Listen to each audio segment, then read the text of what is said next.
Italie, un viaduc autoroutier s'effondre au-dessus de Gênes. Un segment du pont Morandi, sur lequel passe l'autoroute A10, au-dessus de la ville du nord de l'Italie, s'est écroulé mardi, c'est-à-dire aujourd'hui, 14 août 2018. Un bilan provisoire fait état d'au moins 35 morts. Alors avant de survoler rapidement cet article, afin de collecter les infos complotistes les plus pertinentes, j'aimerais à ce même titre vous conseiller une excellente chaîne YouTube qui s'appelle Zach Londump. Cette chaîne a prédit il y a quelques mois des événements d'importance donc à Londres, à Paris et à Gênes notamment. Et j'aimerais vous conseiller le visionnage de ces deux vidéos sur le symbolisme occulte des attentats. C'est vraiment un travail de fourmi et ça nous démontre que à l'échelle globale, il y a un encodage de la matrice et des événements qui se succèdent. Il n'y a aucun hasard dans tout ce qui se passe.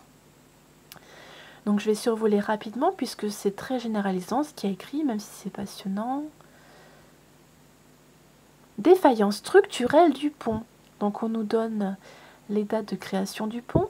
Le pont avait fait l'objet de mises en garde récurrentes concernant sa structure. Et donc il y avait eu des problèmes de maintenance. Il y avait eu de la maintenance à plusieurs reprises. L'une d'elles a notamment été formulée par le professeur agrégé en structure de béton à la faculté d'ingénierie de Gênes, Antonio Brencic. Dans un article publié en 2016 par ingegnerie.info, le spécialiste souligne ainsi que le viaduc de Morandi a immédiatement présenté plusieurs défaillances de structure, notamment un plan de route non horizontal. Des travaux importants ont été menés, notamment au début des années 2000, ainsi que dans le texte on lit des travaux de maintenance importants en 2016, il y a peu. Selon Antonio Brencic, un pont de cette taille est censé durer au moins 100 ans. Il s'étonnait ainsi de voir des coûts de maintenance dépasser bientôt le coût de construction. Alors quand il y a des ponts qui sont censés durer très longtemps, au moins un centenaire, eh bien avant qu'il y ait quelque chose qui se passe, comme un attentat ou un très grave accident, eh bien il y a des travaux de maintenance qui ont lieu juste avant, comme par hasard, et après il y a une catastrophe énorme. Quelles ont été dans les grandes lignes les réactions politiques? Le ministre des Transports Danilo Toninelli a annoncé sur Twitter vouloir se rendre à Gênes, redoutant une terrible tragédie. Ceux qui seront responsables doivent payer jusqu'au dernier. Le ministre de l'Intérieur italien Matteo Salvini suit de son côté les événements minute par minute et ira jusqu'au bout pour déterminer les responsables de ce désastre, a-t-il affirmé sur Twitter. Qualifiant l'accident d'énorme tragédie, Luigi Di Maio, vice-président du Conseil italien et ministre du Travail, a annoncé lui aussi se rendre auprès des familles des victimes à Gênes.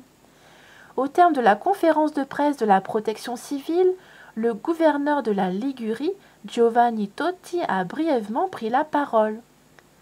Ce drame va avoir de sérieuses conséquences sur toute la logistique du port et de la ville, et nous travaillons déjà pour faire face à l'urgence dans les mois à venir.